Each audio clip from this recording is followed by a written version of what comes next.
पाहताय खरा सामना न्यूज, माध्यम डिजिटल, बातमी अस्सल। सिडको वाळूज महानगर परिसरात छत्रपती संभाजीनगर महानगर विकास प्राधिकरणाकडे हस्तांतरित झाला असून या परिसरातील वाढत्या लोकसंख्येच्या पार्श्वभूमीवर पायाभूत सुविधा तातडीने विकसित करणे आवश्यक आहे। यासाठी विकास आराखड्यासह निधी मागणीचा प्रस्ताव जिल्हाधिकाऱ्यांमार्फत नगर विकास विभागाकडे त्वरित सादर करावा, असे निर्देश नगर विकास विभागाचे अप्पर मुख्य सचिव आसिम कुमार गुप्ता यांनी दिले। सिडको वाळूज महानगर परिसराच्या विकासासंदर्भात मुंबई इथं आसिम कुमार गुप्ता यांच्या अध्यक्षतेखाली बैठक आयोजित करण्यात आली होती।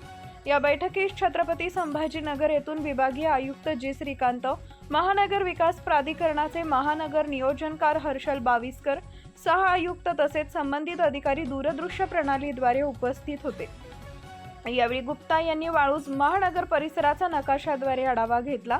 त्यांनी सांगितले की वडगाव, कोल्हाटी, वाळूज आणि बजाजनगर या भागामध्ये वाढत्या लोकसंख्येला रस्ते, पाणी पुरवठा आणि इतर आवश्यक पायाभूत सुविधा सुनियोजित पद्धतीने उपलब्ध करून देण्यासाठी प्राधिकरणाने सविस्तर विकास आराखडा तयार करावा।